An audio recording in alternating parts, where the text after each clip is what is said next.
আচ্ছা, আজকে যে ঘটনাটা বলবো সেটা প্রথমে খারাপ ঘটনা দিয়ে একটা বলি, তারপরে ভালো ঘটনাটা বলবো না। হ্যাঁ, কারণ আজকে আমি নিজের প্রোফাইলেও কিন্তু লাইফটা যে আজকে আছে আমি শেয়ার করিনি, জানি না আজকে আমার ভিউয়ার্স কেমন হবে। তো যাই হোক, একটা খুব আমার খুব পছন্দের যেটা গল্প, আস্তে আস্তে ভিউয়ার্স আসুক সেটা শেষের দিকে বলবো।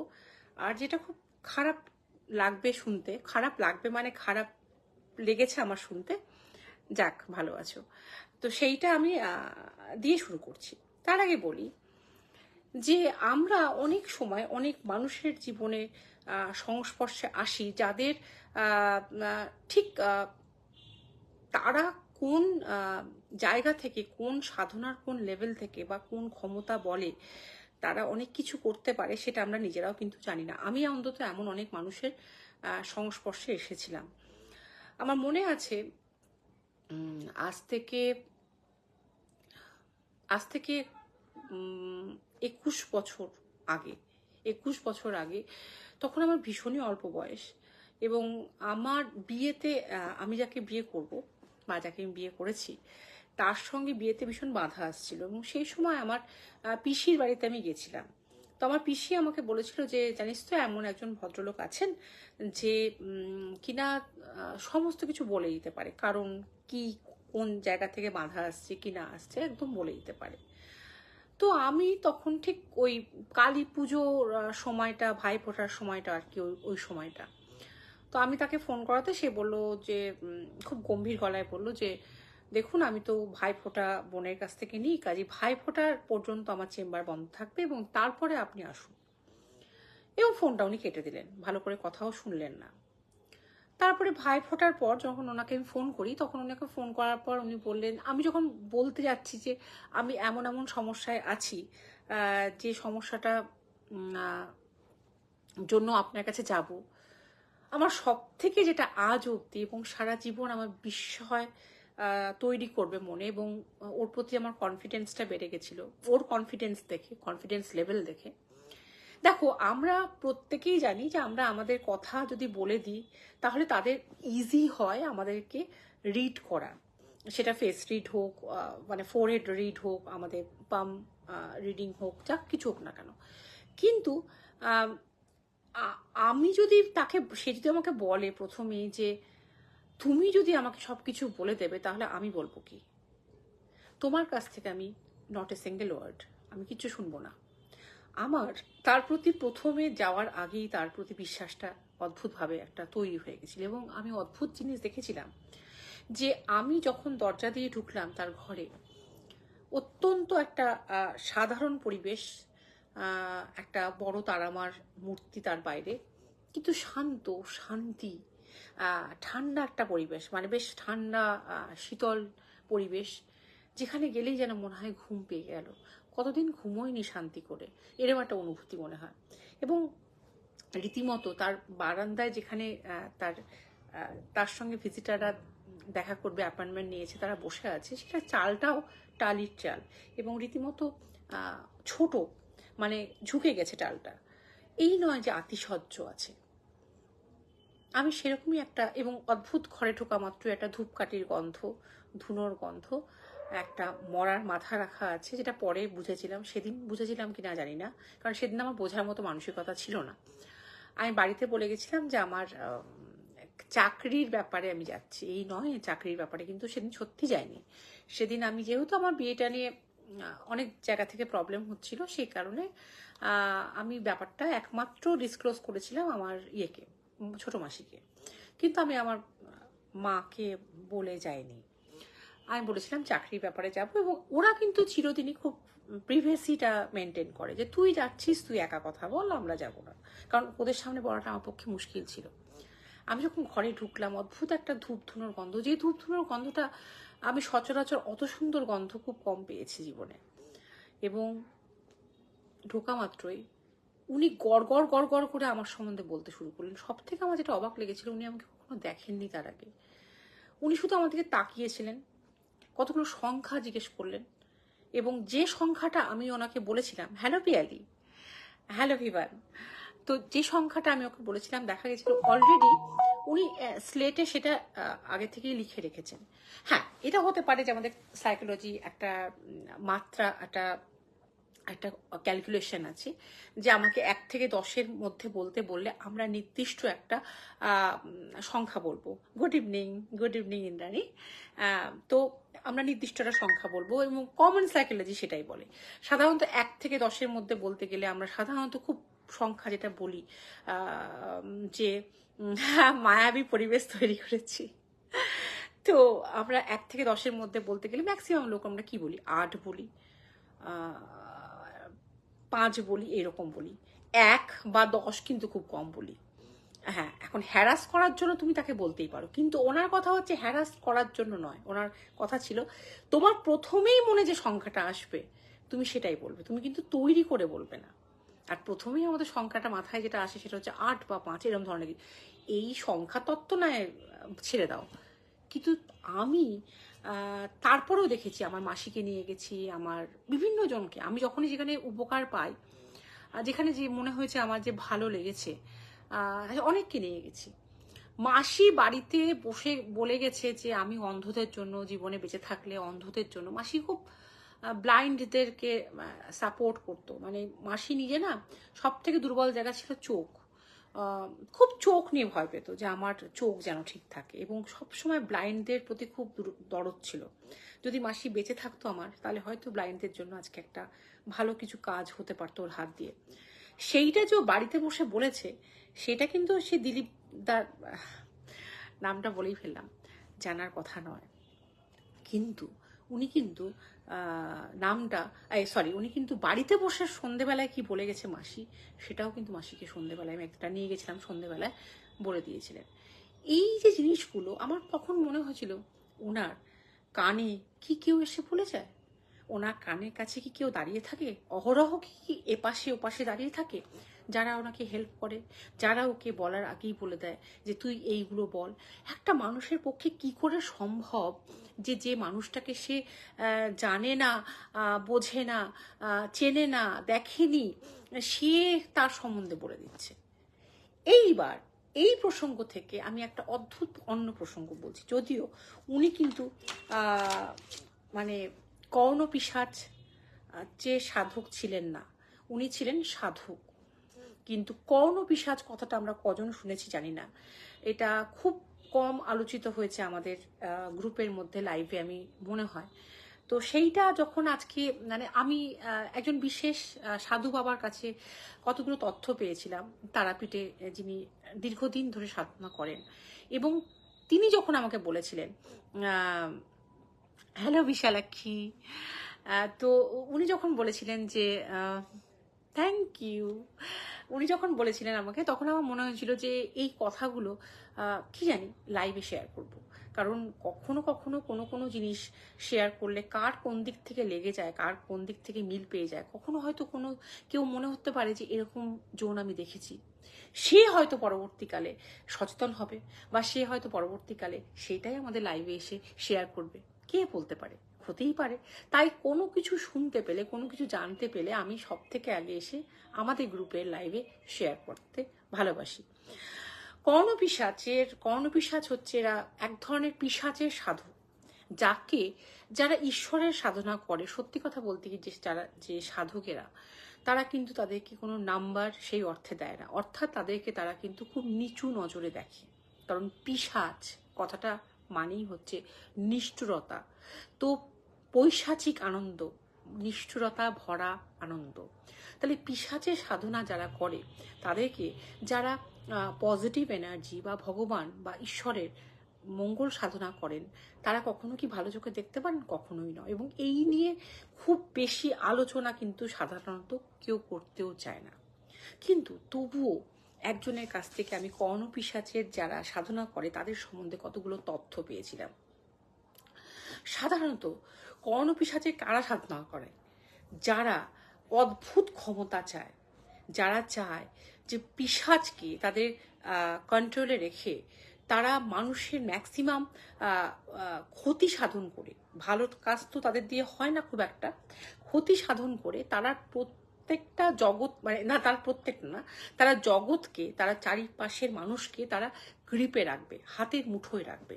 এরকম বিভৎস, নিষ্ঠুর, ক্ষমতাশালী লোকেরাই কিন্তু কর্ণপিশাচের সাধনা করে, এবং সাধনায় যদি তারা সিদ্ধি লাভ করে, অর্থাৎ তারা যদি সাকসেস পায়, তবে কিন্তু তাদের কানের কাছে ঘেঁষে নাকি পিশাচ সমস্ত কিছু বলে দেয়, এবং তাদের অঙ্গুলি হেলনে পিশাচটা কাজ করে, এবং তারা যা যা চায় তারা তাই তাই নাকি পায়।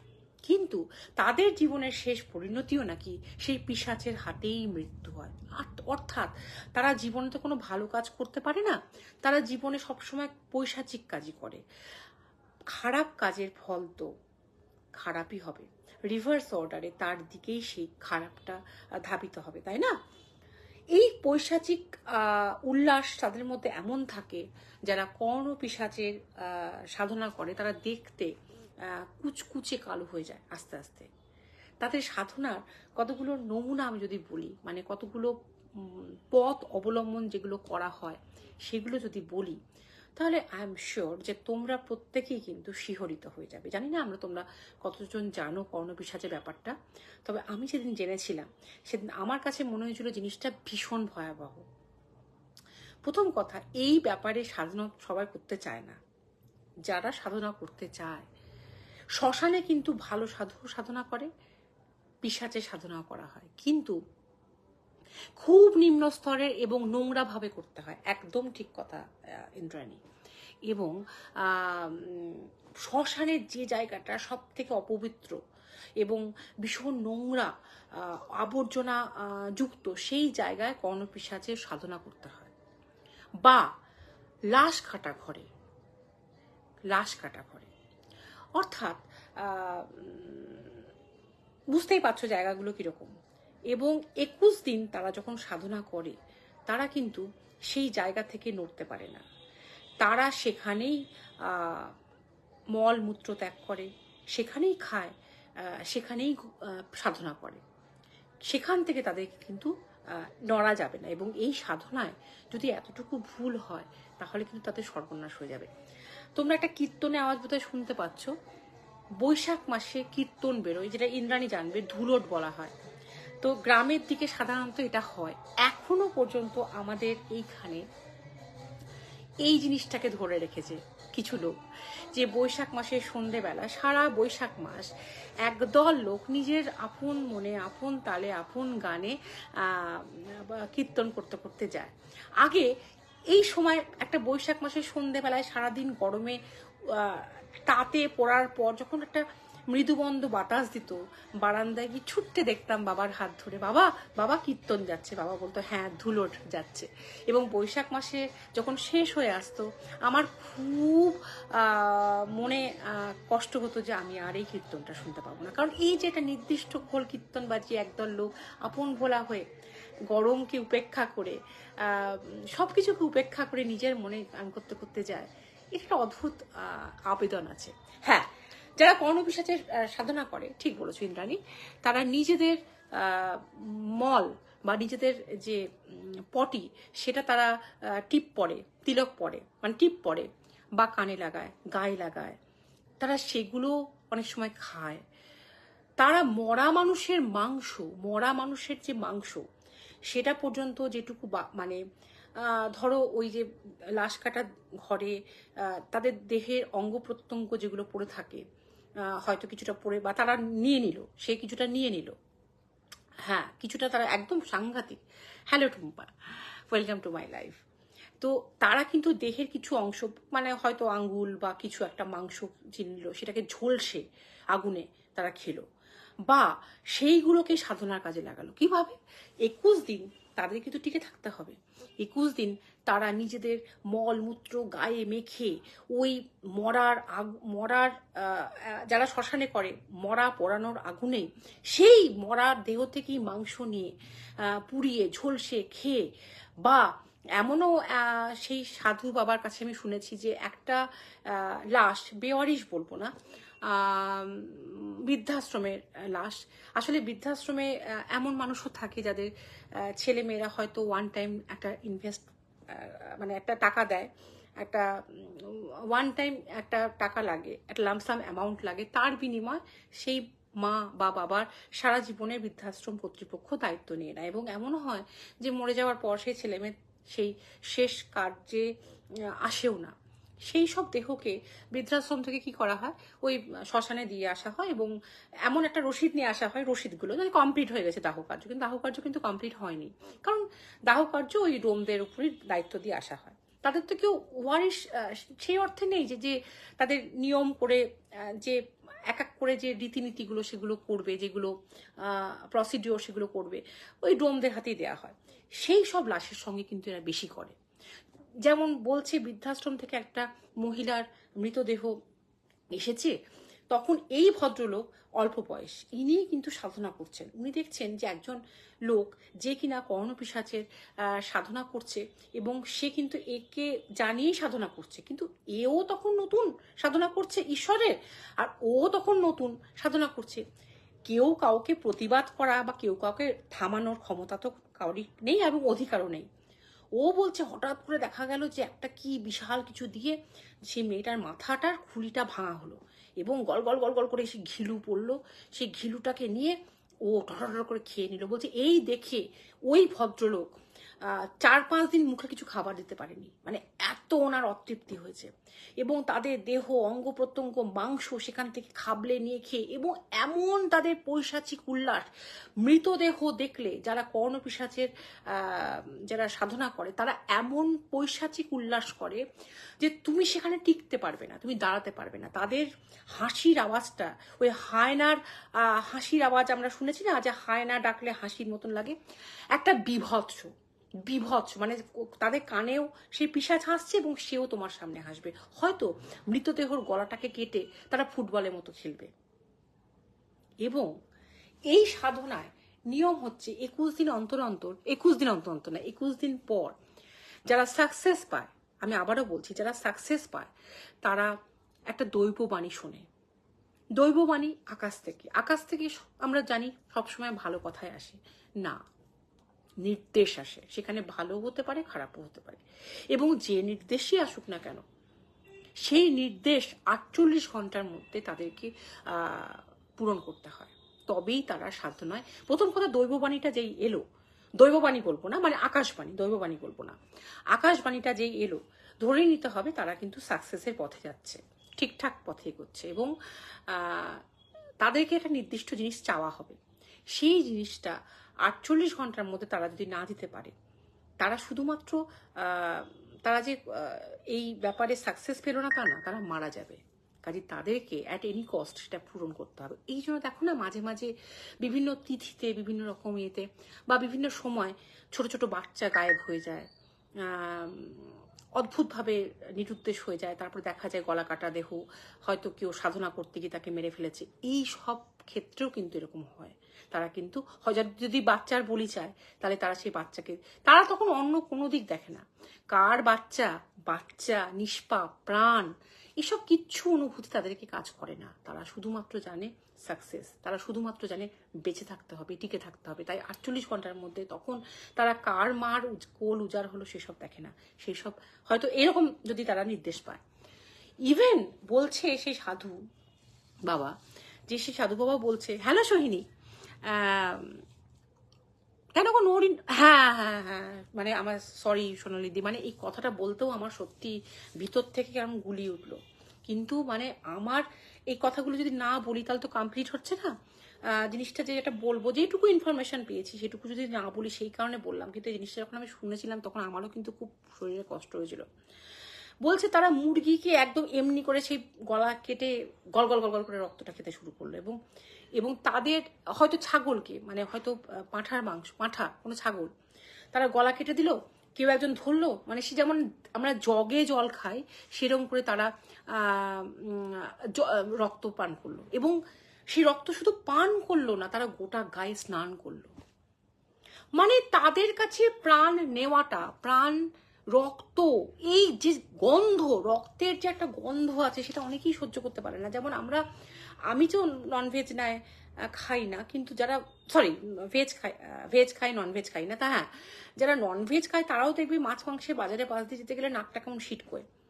সেই রক্ত গায়ে মেখে বসে থাকতে, ভাবতে পারো, মানে তারা এগুলো তাদের ভালো লাগার মধ্যে চলে আসে। মরার মাথা নিয়ে ফুটবল খেলা, মরার অঙ্গ প্রত্যঙ্গকে মাংস হিসাবে খাওয়া, হ্যাঁ, এবং 21 দিন পর তারা যে আকাশবাণী পায়, তারা সেটা যদি ফুলফিল করতে পারে, ঠিকঠাক করতে পারে, তাহলে তারা কিন্তু সাকসেস পায়। কিন্তু শেষ জীবনে তো এদের নাকি সেই পিশাচের হাতেই মৃত্যু হয়। আচ্ছা, কিছু এদের কতগুলো বিধিনিষেধ থাকে, যে যেমন এরা পুকুরে স্নান করতে যায় না, কারণ পুকুরে স্নান করতে গেলে এদের সম্ভাবনা থাকে ডুবে মৃত্যু হওয়ার। এরা কখনো একা রাত্রিবেলায় কোথাও যাবে না, এদের সঙ্গে কিন্তু লোক থাকবে, কারণ এরা নিজেরাও জানে যে এরা যে জিনিস নিয়ে খেলা করছে, যে মৃত্যু লীলা নিয়ে খেলা করছে, সেটা কতটা ডেঞ্জারাস। এবং এদের ক্ষেত্রে একটা তাল গাছ এরা টার্গেট করে, সেটা যদি বজ্রাঘাতে মৃত তাল গাছ হয় তাহলে তো কথাই নেই। সেই তাল গাছের শিকড় দিয়ে নাকি নানা রকম এদের সাধনার কাজ হয়। এরা ভীষণভাবে, হ্যালো সুকল্যাণ, ভীষণভাবে সেই তাল গাছের, যেটা বজ্রাঘাতে মৃত তাল গাছের শিকড় এদের সাধনার ক্ষেত্রে কিন্তু ভীষণ জরুরি একটা বিষয়। এবং সেই তাল গাছের তলাতেই কিন্তু মৃত মানুষের অঙ্গ প্রত্যঙ্গের যে দেহাবশেষ, সেটাকে কিন্তু পুঁতে রাখে, এবং এটা সময়ে সময়ে সেটাকে বার করে, সময়ে সময়ে সেটাকে পোড়ায়, খায়, দেখে এই রক্ত এরা বিভিন্ন, মানে এদের কোনো রকম কিচ্ছু বাজ বিচার তো নেই, এরা বিভৎস হয়, বিভৎস বিভৎস। আর এদের হাসি যদি তুমি শোনো তাহলে তুমি সেখানে দাঁড়াতে পারবে না, এত বিভৎস বিভৎস বিভৎস হাসি। এরা সাধারণত সাধনা করার সময়, যেটা বললাম, শ্মশানে করে, বা এরা করে, এরা লাশ কাটা ঘরে করে। আর এরা আস্তে আস্তে সাধনা করতে করতে রং কুচকুচে কালো হয়ে যায়, অভিশপ্ত হয়ে যায় এদের শরীর, এবং এদের বংশধররা থাকলেও তারা অভিশপ্ত হয়ে যায়, এবং এদের মৃত্যু হয় সেই পিশাচের হাতে। তাই এইসব সাধনা, যে সাধনায় কোনো কনস্ট্রাকটিভ ব্যাপার নেই, শুধু ডিস্ট্রাকটিভ ব্যাপার, যেখানে ধ্বংসাত্মক ব্যাপার বেশি, যেখানে মানুষের রক্ত নিয়ে, মৃত্যু নিয়ে, মৃতদেহ নিয়ে, অঙ্গ প্রত্যঙ্গ নিয়ে যেখানে খেলা, সেই সাধনা ডেড এগেনস্টে থাকে যারা ঈশ্বর বিশ্বাসী। তাই সেই সব সাধনার থেকে সবসময়, এই কর্ণপিশাচের সাধনা থেকে সবসময় তারা ডিসকারেজ করে। যারা সাধনার পথে গেছে, বা অনেক ছেলে মেয়ে শুনে হয়তো আগ্রহী হয় যে কর্ণপিশাচের সাধনা করলে, পিশাচকে যদি আমি হাতে নিই তাহলে আমি ইচ্ছা মতন, আমার গোটা জায়গাটায় আমার হয়ে যাবে, আমি ইচ্ছা মতো লোকের পিছনে লাগাতে পারবো, আমি ইচ্ছা মতো কার্য সিদ্ধ করতে পারবো। কিন্তু সব সময় যারা ঈশ্বরের সাধক, তারা কিন্তু এই সাধনা থেকে তাদেরকে বিরত হতে বলে, কারণ এই সাধনা যারা করে তারা নিজেরাও ভালো থাকে না, এবং নিজেদের যখন মৃত্যু হয় সেই পৈশাচিকভাবেই পিশাচের হাতেই হয়। এটাই ছিল কর্ণপিশাচ সম্বন্ধে আমার জানা তথ্য, এবং এর মধ্যে কোনো মিথ্যে নেই, এর মধ্যে কোনো কল্পনা নেই। যেটুকু যে সাধু বাবার কাছ থেকে আমি জেনেছি, সেই সাধু বাবা একেবারেই ভাবতাবাজি নন। সেই সাধু বাবা ভীষণভাবে ঈশ্বর বিশ্বাসী, ভীষণ বড় সাধক, এবং তিনি নিজ চোখের সামনে দেখেছেন দিনের পর দিন এইসব মানুষকে। তাই এই তথ্যগুলো মনে হলো আমার আজকে লাইভে, যতই শুনতে কষ্ট হোক, খারাপ লাগুক, কিন্তু এটাও একটা তথ্য, এটাও একটা বলা দরকার যে এইসব সাধনার পথে যেন কেউ না যায়। যাই হোক, এটাই ছিল আমার প্রথম আলোচ্য বিষয়। গল্প বলবো না, ঘটনা বলবো না, আলোচ্য বিষয় বলবো। এইবার যেটা বলবো সেটা হচ্ছে একটা খুব মিষ্টি গল্প। যদিও এই গল্পের থ্যাংক ইউ উর্মিদি, আমি যখনই জেনেছি তখনই আমার মনে হয়েছে যে যেটুকু জানলাম কেন না এখানে শেয়ার করি। কিন্তু বলতে আমারও যে কষ্ট হবে, শুনতে তোমাদের যে খারাপ লাগবে, এই ব্যাপারে আমি 100% শিওর ছিলাম। কিন্তু যেহেতু আমাকে ইনফরমেশনটা প্রপার দিতে হচ্ছে, সেহেতু আমাকে বললাম। এইবার যে গল্পটা বলবো, সেই গল্পটার মধ্যে কষ্ট আছে, দুঃখ আছে, কিন্তু গল্পটার মধ্যে ভীষণ ভালো লাগা আছে। আমি শিওর যে তোমাদের এই খারাপ লাগাটা এক্ষুনি কেটে যাবে যখন গল্পটা আমি আস্তে আস্তে এগোবো। গল্প বলবো না, সত্যি ঘটনা, স্বামী বিবেকানন্দ ঘটনা। আমি সবসময় বলি, এবং ইন্দ্রাণী অনেক সময় লাইভে এসে বলে, সোনালিদিকে বলতে শুনেছি, বিশালাক্ষীর বাড়িতে আছে চারপে। তো আমাদের আমাদের উর্মিদি, ওই যে নামটা ভুলে গেলাম, এই যা তোমার তোমার তোমার বয়সী আরেকজন বন্ধু আছে না, যার খুব সুন্দর চুল, তার বাড়ি তো চারপে আছে, তার নামটা ভুলে গেলাম গো। মাঝে মাঝে আমার লাইভ শোনে, আমার খুব কাছের লোক। আমি এই নাম ভুলে যাওয়াটা আমার একটা বিশাল রোগ, জানো তো। লোকে ভুল বোঝে, ফোনে কথা বলতে বলতে নাম ভুলে যায় আমি। সেটা নন্দিতা থাকলে বলতে পারতো। হ্যাঁ গীতাদি, নন্দিতা আমাকে হয়তো ফোন করেছে, পিয়ালি আছে কিনা জানি না। পিয়ালি শোনো, পিয়ালির নামটা বিশেষ কারণে আমার মনে থাকে। নন্দিতা ফোন করেছে, নন্দিতার নাম ভুলে গেছি। এইবার ওই ফোনে তো উঠছে যে কে ফোন করেছে, তখন এইভাবে দেখে নামটা আমাকে মনে করতে হয়। কি লজ্জা বলো তো, এটা আমার একটা রোগ। গীতাদি, চার পেয়ে বারবার আমিও বলেছি, বারবার অনেক লাইভে আমি বলেছি, চার পেয়েদের মধ্যেই আমি আমার ঈশ্বরকে খুঁজে পেয়েছি। চার পেয়েদের মধ্যেই আমি আমার শিব, গোপাল, কৃষ্ণ যা কিছু দর্শন করেছি। এবং আমি আজকেও যে লাইভে এলাম, আমার চার পেয়েকে প্রণাম করে, মানে মাথায় হাত দিয়ে আদর করে এলাম। ইভেন আমার প্রার্থনা থাকলে আমি আমার গোল্ডু মাহিকে, আমার চাঁদুকে, মানে চাঁদনিকে অনেক সময় পায়ে হাত দিয়ে প্রণাম করি। আমি এই চোখেই ওদেরকে দেখি। হাসি পাচ্ছে তো, মানে তুমি হাসি পাবে না, তুমি বলো। তুমি, আমি নাম ভুলে যাই, আমি এমনি করে নাম মোবাইলে দেখি, ভাবতে পারো। আমি প্রথম কথা হেডফোনে কথা বলতে পারি না, আমার ভীষণ কানে লাগে, বিরক্ত লাগে। আমি কথা বলতে বলতে এইভাবে নামটা দেখি, এবং তখন নন্দিতা অলরেডি বুঝে যায়, কারণ আমি করি তো, নামটা ভুলে গেছি। তখন বলে, তুমি নামটা ভুলে গেছো না, ঠিক আছে তুমি মনে করো, তুমি ফোনটা দেখো। মানে ওরাও জেনে গেছে যে আমি ভুলে যাই, এরকম। তো স্বামীজির যখন বেলুর মঠে সাধনা করছেন, তখন স্বামীজি এমনিতে খুব অল্প। তো যেটা বলছিলাম, বিবেকানন্দ একটা কুকুর ছিল বিবেকানন্দ, যার নাম ছিল বাঘা। সে বিবেকানন্দকে ভীষণ ভালোবাসত। এবং বিবেকানন্দ যখন সাধনা করছেন বেলুরে, তখন ওনার ঘরের বাইরে পাপোশে শুয়ে থাকতেন। এবং বিবেকানন্দর একজন শিষ্য ব্রহ্মচারী অভয়কে দিয়ে তিনি মাছের ছাঁট এবং দুধ আনাতেন, নিজে হাতে রান্না করে খাওয়াতেন ওই বাঘা বলে কুকুরটাকে। এবং বলতেন মঠের লোকেদের, ওকে কেউ মাংস দিবি না, কারণ মাংস দিলে ওরা ভীষণ রকমের হিংস্র হয়ে যায়। তো মাংস দিতে না করতেন। এবং ওনার ঘরের বাইরে পাপোশে সারা রাত শুয়ে থাকতো, এবং ভীষণভাবে বিবেকানন্দকে ভালোবাসত।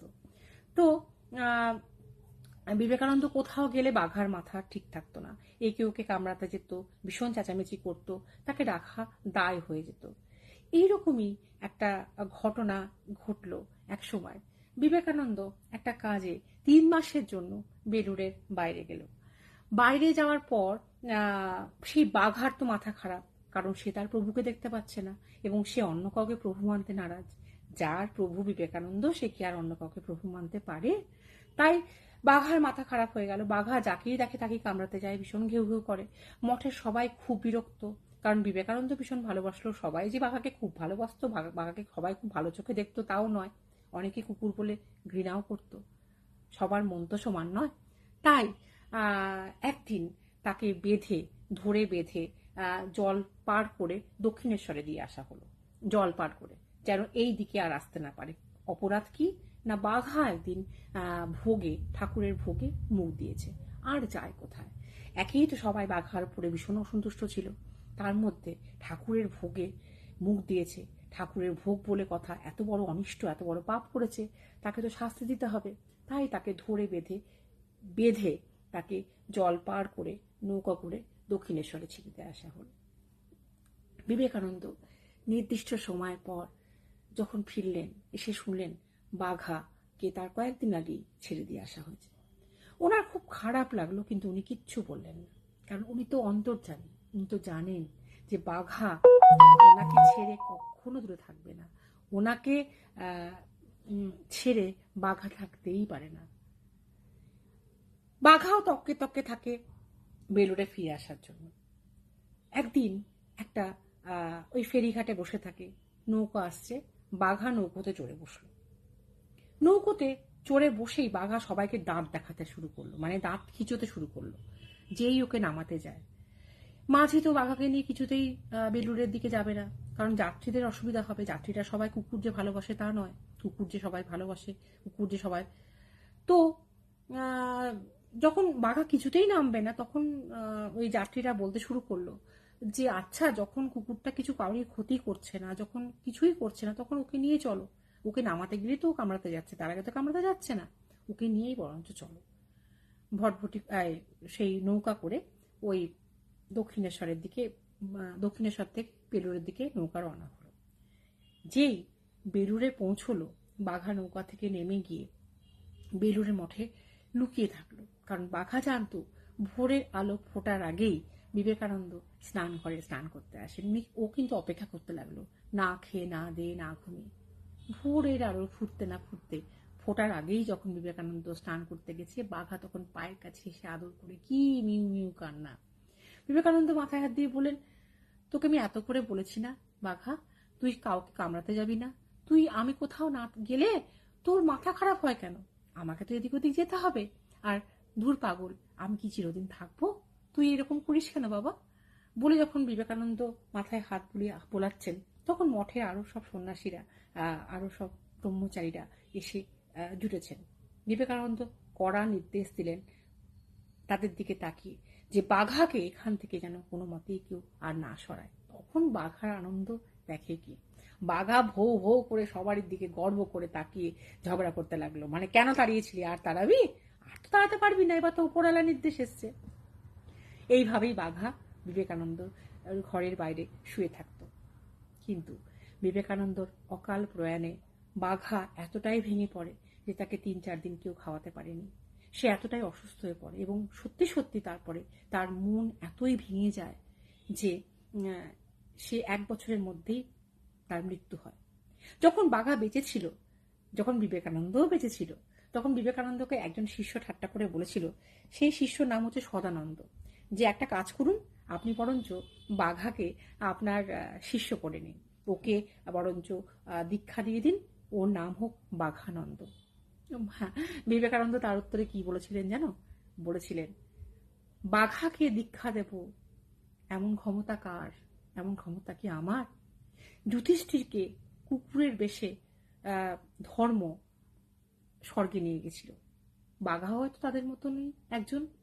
তাহলে বাঘা কার বেশে বা কার রূপে এসেছে আমি তো জানি না, তাই বাঘাকে দীক্ষা দেওয়ার ক্ষমতা আমার নেই। এত বড় কথা বিবেকানন্দ বলেছিলেন বাঘা সম্বন্ধে। কিন্তু বাঘা কিন্তু মারা যায়, বিবেকানন্দ মারা যায় 1 বছরের মধ্যে, কারণ ঠিক মতো খাওয়া দাওয়া করতো না, মন মরা হয়ে পড়ে থাকতো। ওদের মনের তো প্রভাব বিরাট ব্যাপার, মানুষের, প্রাণী সবারই মন একটা ভীষণ বস্তু। বাঘা যখন মারা যায় তখন বাঘাকে গঙ্গার জলে ভাসিয়ে দেওয়া হয়। কিন্তু সন্ধে না হতে হতেই একটা অদ্ভুত ঘটনা ঘটে। ভাটার টানে বাঘার দেহটা আবার সেই বেলুড় মঠে এসে পড়ে। সবাই বুঝে যায় বাঘা আসলে বেলুড় ছাড়বে না, বাঘা আসলে তার প্রিয় গুরু, তার প্রভু বিবেকানন্দর কাছ ছাড়া হবে না। তাকে বিবেকানন্দ থেকে দূরে সরিয়ে রাখার ক্ষমতা কাউরির নেই। এবং তখন বিবেকানন্দকে যেখানে দাহ করা হয়েছিল তার অনতি দূরে, তার কাছে বাঘাকে সম্মানের সঙ্গে সমাধিস্থ করা হয়। আজও বাঘার সমাধি ওখানে গিয়ে দেখতে পাওয়া যায়। এই কথাটা, এই গল্পটা চোখে জল এনেছে, কখনো মনে অদ্ভুতভাবে ভক্তির উদয় হয়েছে, কখনো অদ্ভুতভাবে বিবেকানন্দ পশুদের প্রতি যে ভালোবাসা, শ্রদ্ধা এবং আমাদের প্রতি যে বার্তা, যে তাদের মধ্যেই প্রকৃত ভগবান থাকে, সেইটা আরো প্রকটিত হয়েছে। যাই হোক, আজকে লাইভে একটু ডিস্টারবেন্স হলো, সরি ফর দ্যাট। আমার লাইভ মানেই ডিস্টার্ব হয়, এটা অদ্ভুত ব্যাপার, হয়, কিছু করার নেই। চেষ্টা করি আমি তোমাদেরকে লাইভটা ভালোভাবে উপহার দেওয়ার, কিন্তু পারি না। এই যে দুটো ভাগে লাইভটা করলাম, এটাকে যেন অ্যাটাচ করে দিও যারা দেখছো। আজকের মতন এইটুকু, আবার পরের সপ্তাহে দেখা হবে। শুভরাত্রি। Please subscribe to our channel Hana Tales. Comment, share, like, and don't forget to hit the notification bell for more videos.